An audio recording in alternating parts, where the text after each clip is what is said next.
I'm Ruby Thelander, and I'm a member at Southgate. How did you become a Christian, or when did you become a Christian? I was born one. I mean, my mother carried the baby. There were 6 of us. And the baby always got carried to church, and the toddlers had to toddle along with Dad. I mean, we were always in church, and it was a German church. So we didn't understand a word of it. We didn't speak German at home. Okay. And then when we did have English Sunday school, and as soon as we were, like Mother would say, as soon as you're able to sit still, you can go to Sunday school. So about 4 or 5, age 4 or 5, we would go to Sunday school. And I remember especially a teacher, and I was just maybe 10 or 11. Her name was Frida.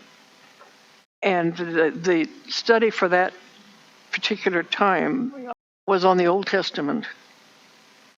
And we studied the Old Testament, and to this day, I love the stories from the Old Testament. Everyone thinks Old Testament. But any preacher who preaches on the Old Testament has my star. I really appreciate the stories from the Old Testament and what they teach us. Mm-hmm. And they sometimes get neglected, because I know it's important to teach what Jesus did and to go through the Gospels and through Paul. I don't like Paul, but anyway, they go through Paul. When they hit an Old Testament, the scripture, that's when that's when I perk up and say, yes, that's my kind of story.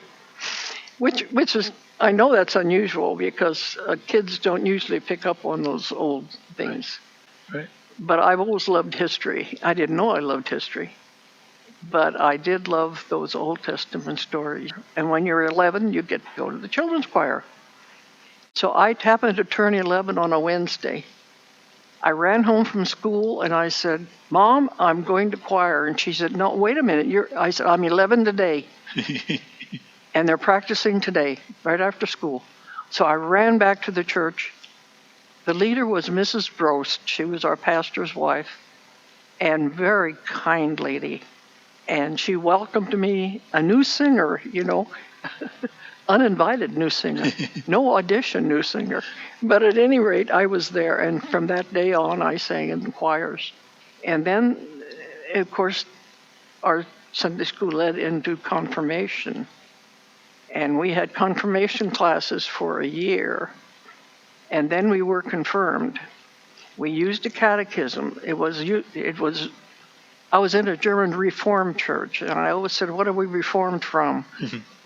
And we were Reformed from the Lutherans. They never explained exactly why, but that's what the answer was. And so we used a catechism and learned. We had to memorize the answers to a number of questions.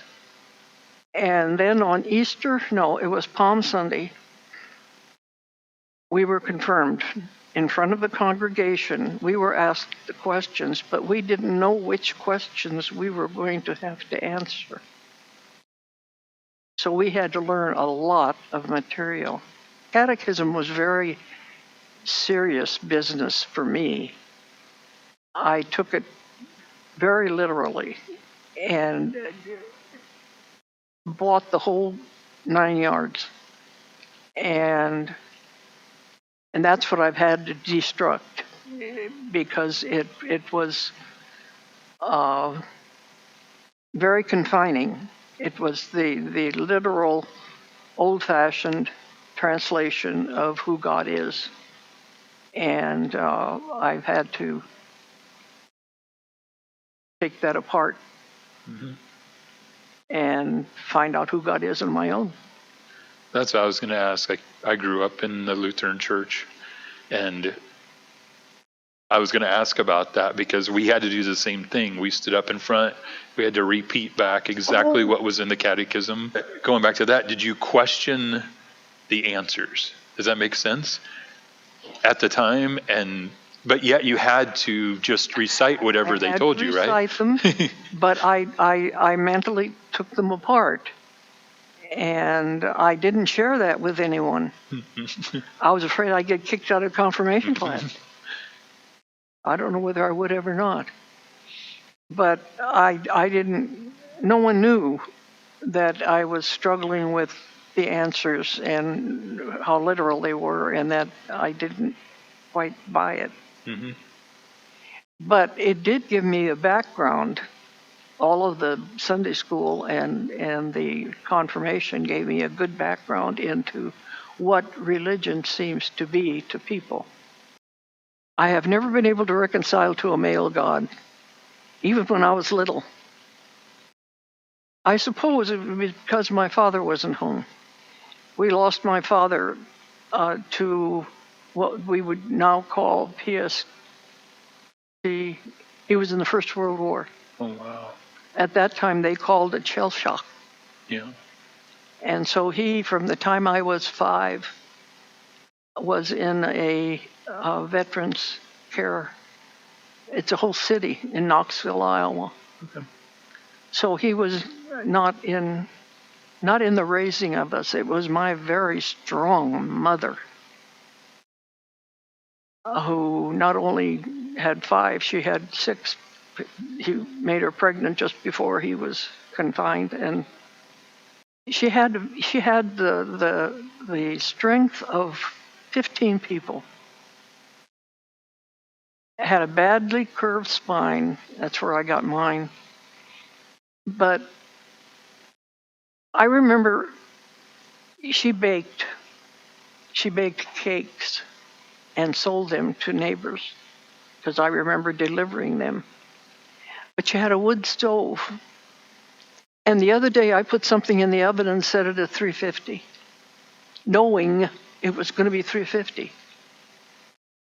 She had a wood stove that she had to tend.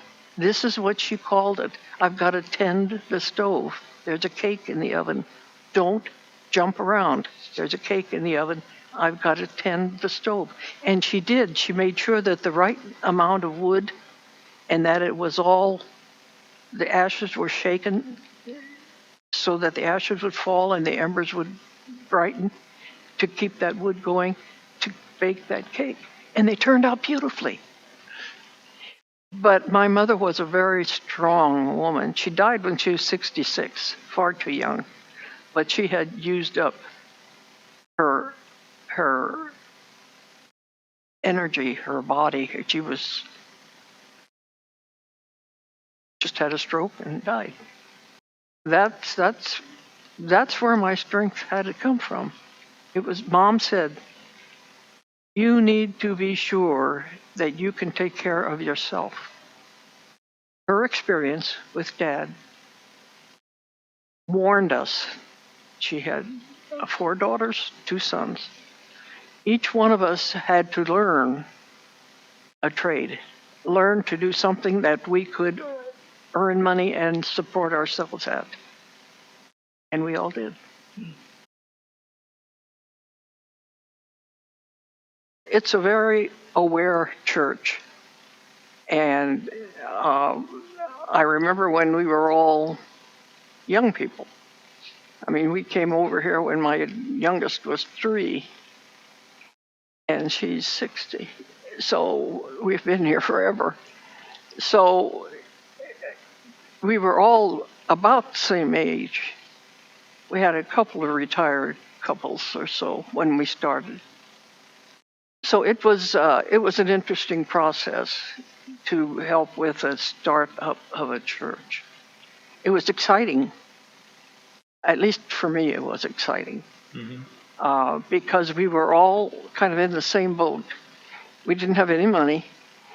We were a mission church financed by the EUB conference. They gave us the church, the grounds, 3 lots across the street over here, which the Methodist Church took when we merged. I've never forgiven him for that. At any rate, it was a very good experience, and the reason we came, we lived on Pioneer about 10 blocks east of here, and saw that it was building. we were attending Christ Methodist Church at that time. And Nye Bond had been a pastor there, and he and Don Miller had served in Cozad at the same time in the Methodist and in the EUB churches. So they were old friends. And Nye Bond, I had visited a few times with him, and we were not comfortable at Christ Church. It was far too big. So at any rate, Don Miller called on us because he and Nye Bond had spoken, and Don told me that Nye said, "I've got a family for you." And they're on Pioneer, and he came in, and we visited, and I wasn't sure about this brethren thing. I was raised in a German church where it was highly brethren. The men sat on one side, the women sat on the other side, and no woman was involved in any decision making. And I thought, I don't need any of this. And Don convinced us that it wasn't the same type of experience, and that they were looking towards merger with the Methodist Church. And so we decided to do it. We came and joined, and we're delighted with the reception. The friendship, the willingness to reach out to people in this church at that time was phenomenal.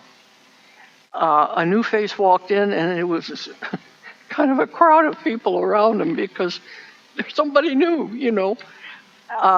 It was exciting. In spite of the fact that we didn't have money for a janitor, we had to scrub the floors ourselves because it was tile floor. But we had teams of families who came to clean various weeks. And we managed. We decided immediately that we would take over paying for our preacher. We felt that was too much like welfare. So we struggled, but we raised the money to pay for our preacher. And so we were kind of off that mission list that the EUBs had. But they gave us also the parsonage down here on Loveland Drive. So they did a wonderful job. We started without a mortgage. You know, it was clean and all ours, except it wasn't clean. It was muddy because there was no paving. We didn't have any parking. But it wasn't a burden that we had to keep looking at. Right. And that helped a lot with the attitude, just the mental attitude of the people, because we weren't always paying some old bill, right. You know. And so it helped as we grew, and we grew fast. We started out with like 85 people the first time they had a service. Wow. But there was something lacking. And I remember telling Don Miller, I said, you know, this church doesn't even have a choir. He said, so start one. And I thought, well, I know more than the little kids. I played the piano for years, but I've never directed anything. So I decided to start a children's choir, and we had 25 little kids, 3rd grade through 6th grade. I decided to start a 3rd grade so they could read. So we could read the words, you know. We weren't going to do these hop up and clap songs. We were going to sing hymns. So we had a children's choir. And I was stupid enough that I didn't realize they shouldn't be singing 2-part music at that age. So we started with 2-part music. I said, who sings high and who sings low? And they decided. And we sang 2-part music from the first time we were out. Wow. So they struggled sometimes. They were only like 8 years old. But we learned the words. They learned the words and learned the music. And then they grew up. And I had a group of youth. So we had a youth choir. And there were about 16, I think. at that first youth choir. And I gave each of them a gold pin when they went from the first choir to the second choir. Mm-hmm. And out of that choir came the Hope Singers. We were asked to do a program out at Pinewood Bowl.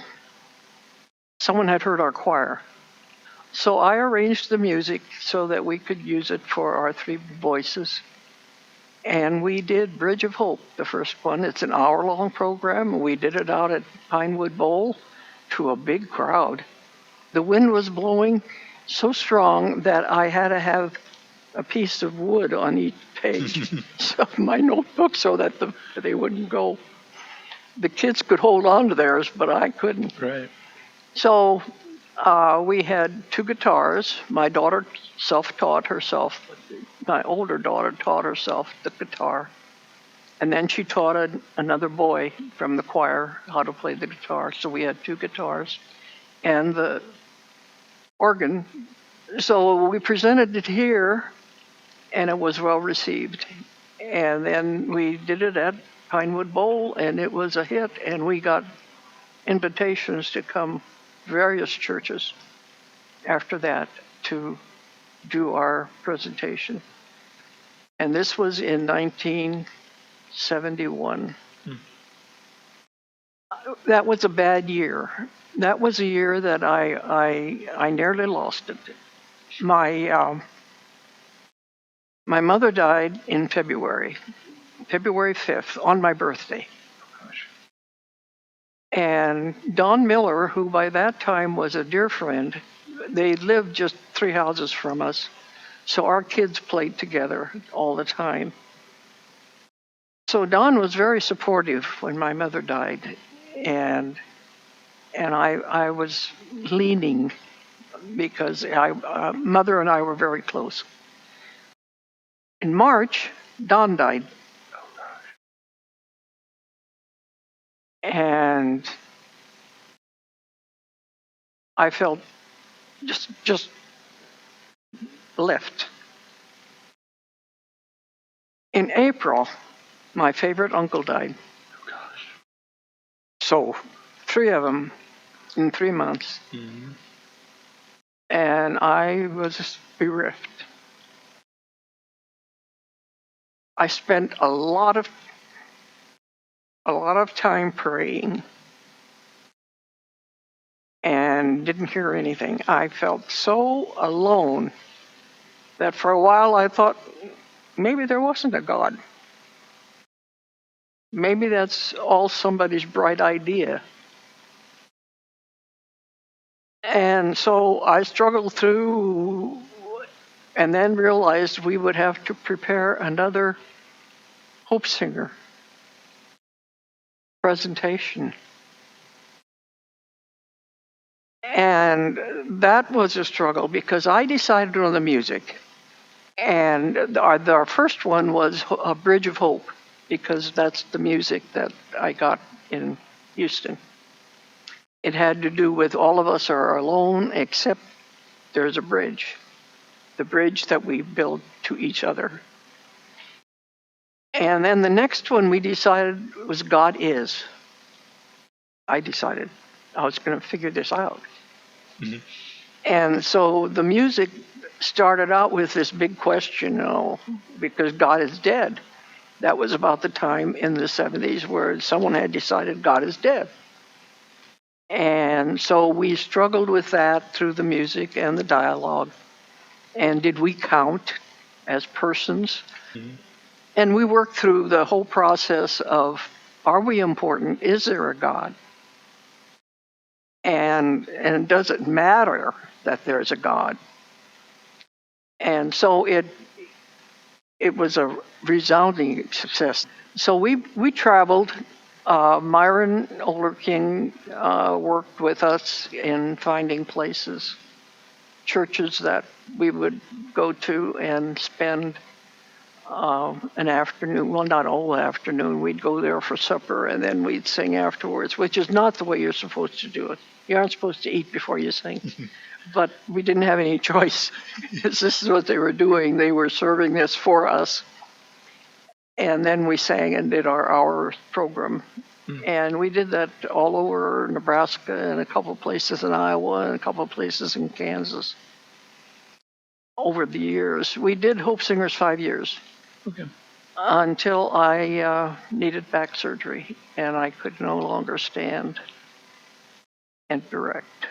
So it folded. There was no one to take it on.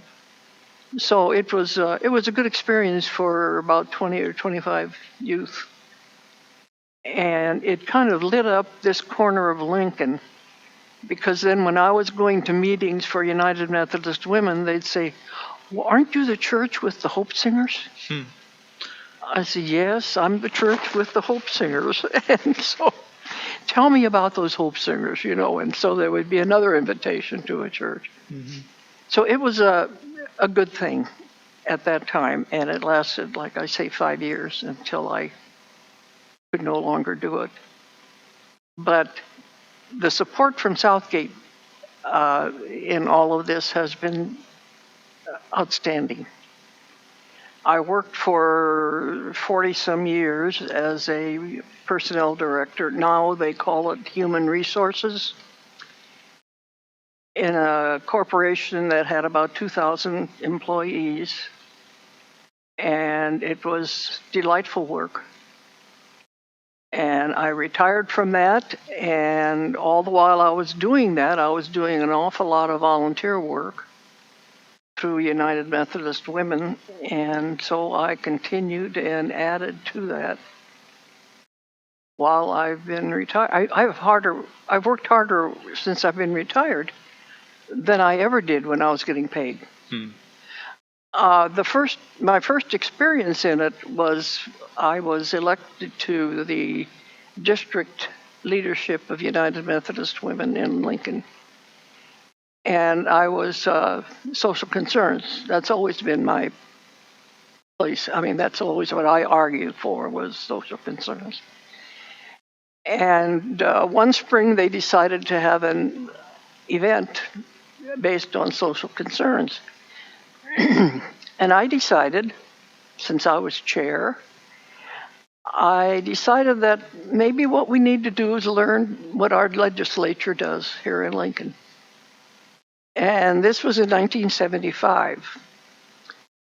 And so we naively invited all United Methodist Women in Nebraska to come and visit the legislature and have some workshops and visit to find out how do they make the laws.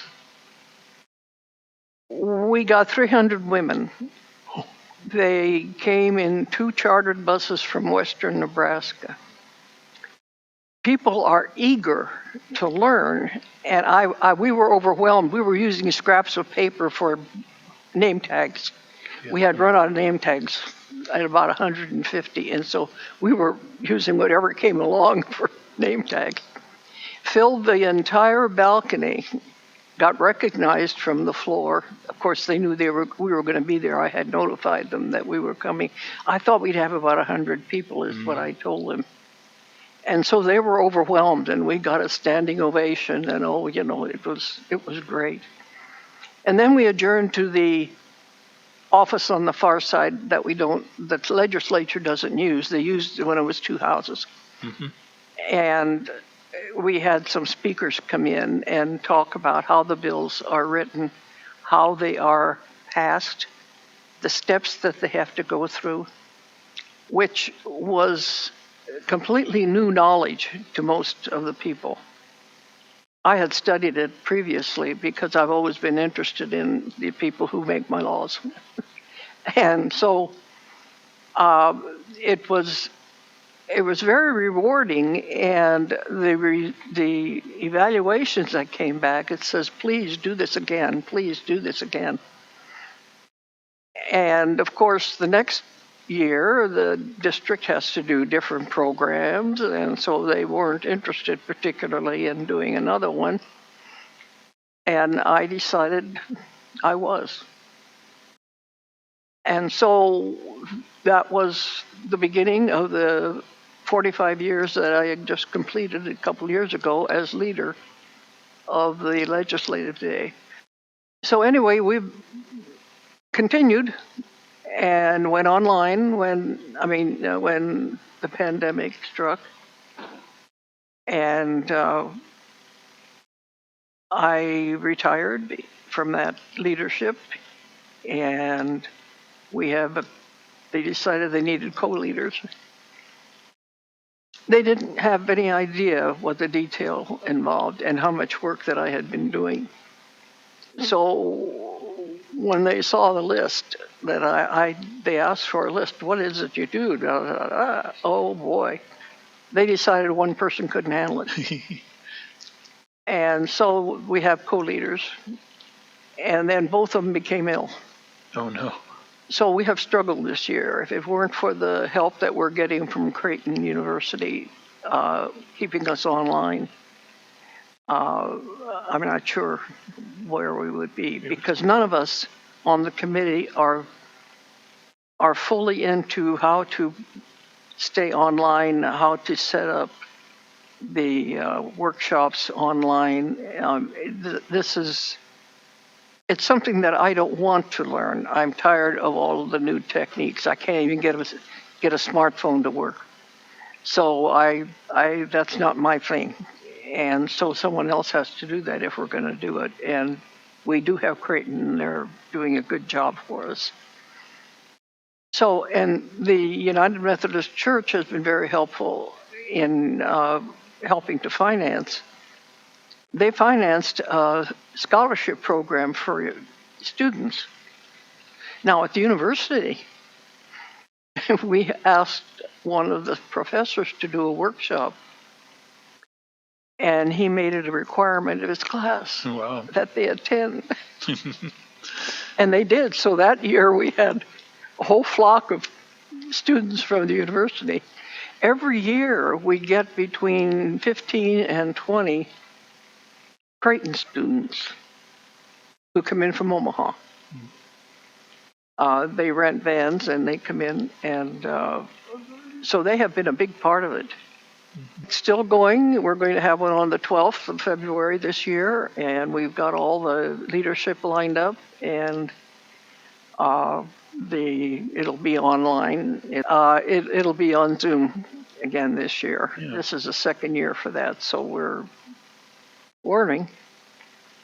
But at any rate, that was the one question that you mentioned. I mean, was mentioned in your list is what did God push you to do something big? Yeah. It took a big push for me to realize that I was going to be doing it myself. Was difficult. But the people at Southgate are so supportive. We had 6 or 8 of the people who would always come to the legislative day. It was a natural thing to be concerned about the people who were governing us. I suppose it comes from being a stubborn German. The fact that someone else is telling me what to do. And I want to know who it is and why he is doing this or she. So I want to know what the laws are. I keep track of what they're passing and what they're not passing. And I know I pester my legislator, my senator, but I get to know them. They get to know me. And after a while, they know what to expect. There was one time when I was stupid enough to think that I could keep this up, too. I offered to write to senators, I offered to keep track of bills for people who were not in Lincoln. I would email them on where their bills were if they were interested. Well, they were all interested.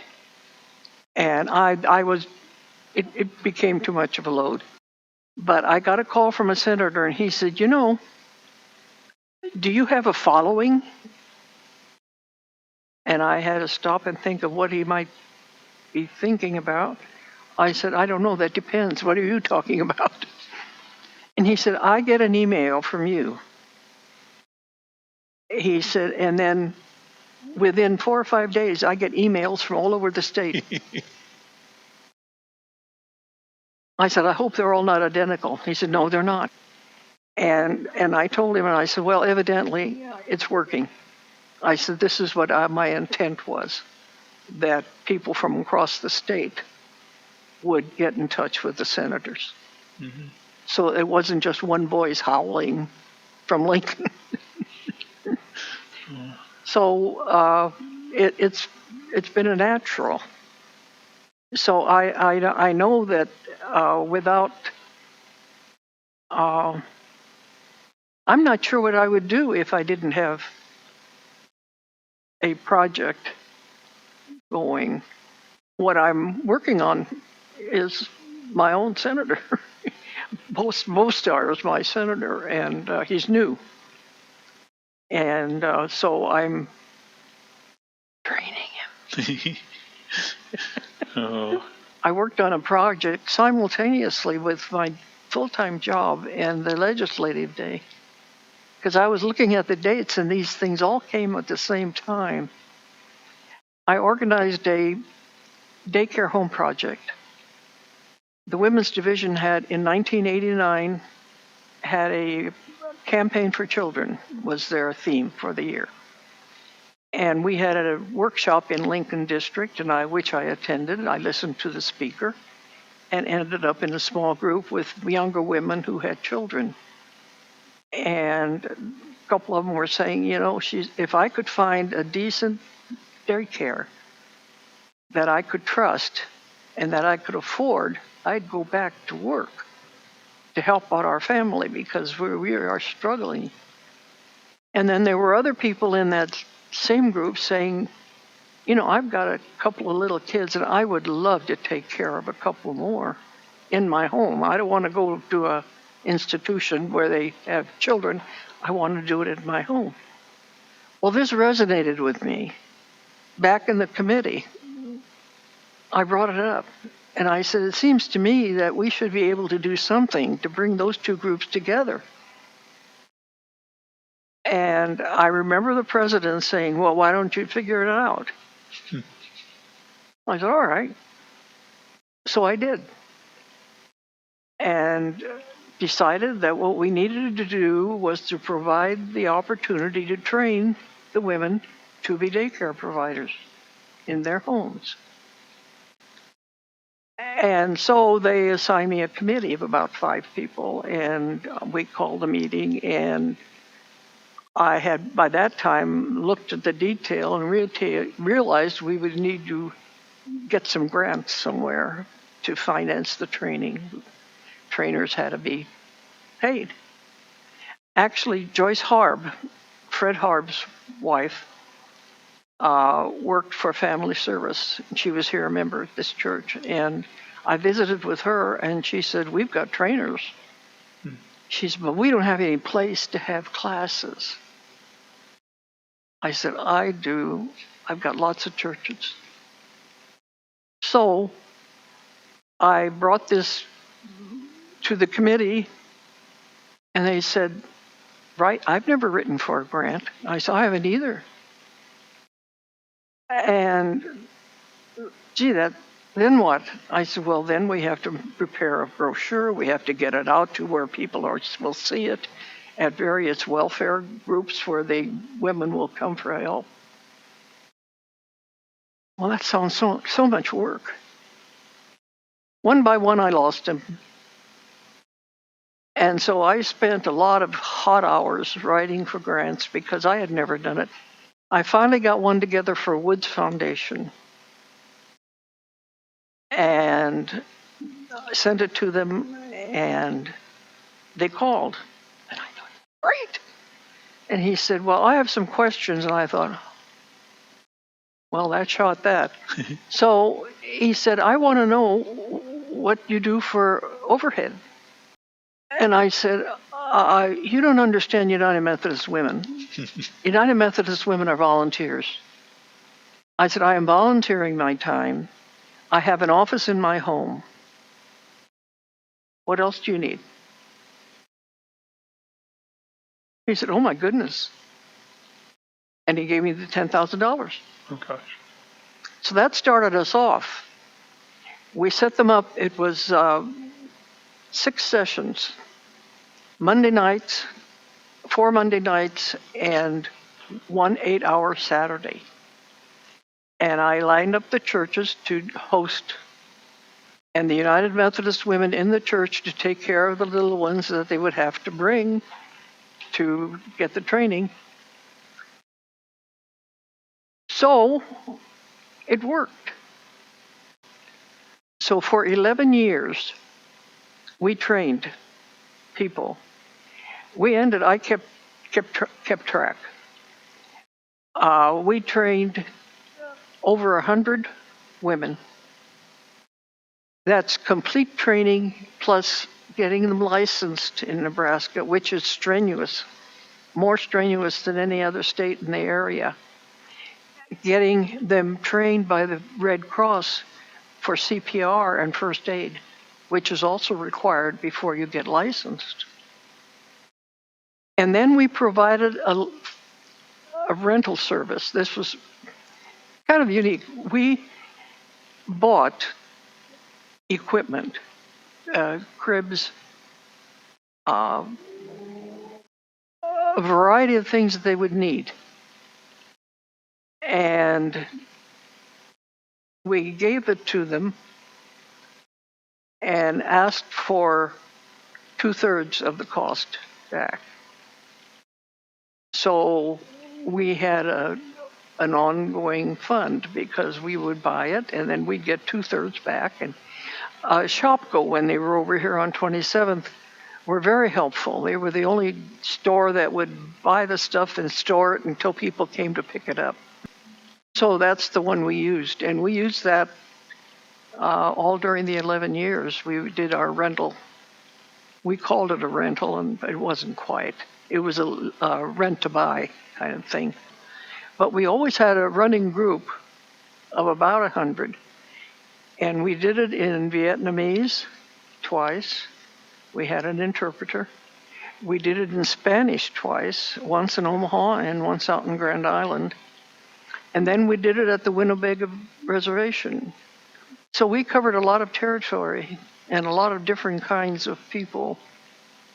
And it was very rewarding because it did fulfill the need. It freed up women to work outside the home, and it gave work to the women who wanted to stay home with their children. So it worked from just listening to a workshop. Where would you be without faith in your life? If you didn't have faith, where do you think you'd be? I don't know. At loose end somewhere. I don't know. I've been so convinced from the get-go, came from my mother, that we are here to do things. We are not here to simply use up things. Have you had doubts in your faith? Yes. When my mother and Don and Johnny died, I did. I was black. I figured nothing mattered. Everything, no matter how you pray, no matter what you do, it's going to go anyway. This time, the latest has been this past couple years, not the pandemic. That was tossed in. But it seemed like everything in Washington was going to pieces. It was. We have the evidence of it. And our church, that I had counted on as being so solid, was getting divided. And that all of those piled up, and then the health system goes. And I figured there's no point in anything. except there is. Yeah, how do you pull yourself out of that? Or how did you past it? Well, I remember one Sunday I exploded to Amy. And I went home. I regretted that. And I went home. And I thought, you idiot. So I dug out the Old Testament. And I was reading it. And I was reading about Joseph and that poor kid who was bought into Egypt, as a nothing. And I thought, you think you have problems? And look what he did. So you kind of have to, it's all comparative. You have to look at what else is going on. But when I think about where I am personally, I've got heart problems, new one that I didn't even know about until yesterday. Mm-hmm. But I can still walk, barely. I can still talk. Boy, can I talk. I can sing as long as I know nobody's listening. I can still play the piano. I can still use my typewriter, my computer, and harass the senators. So, what's my big problem? Mm. And every night, I offload the pandemic, Washington, the church problem, my physical problems, onto God. And she'd better be listening.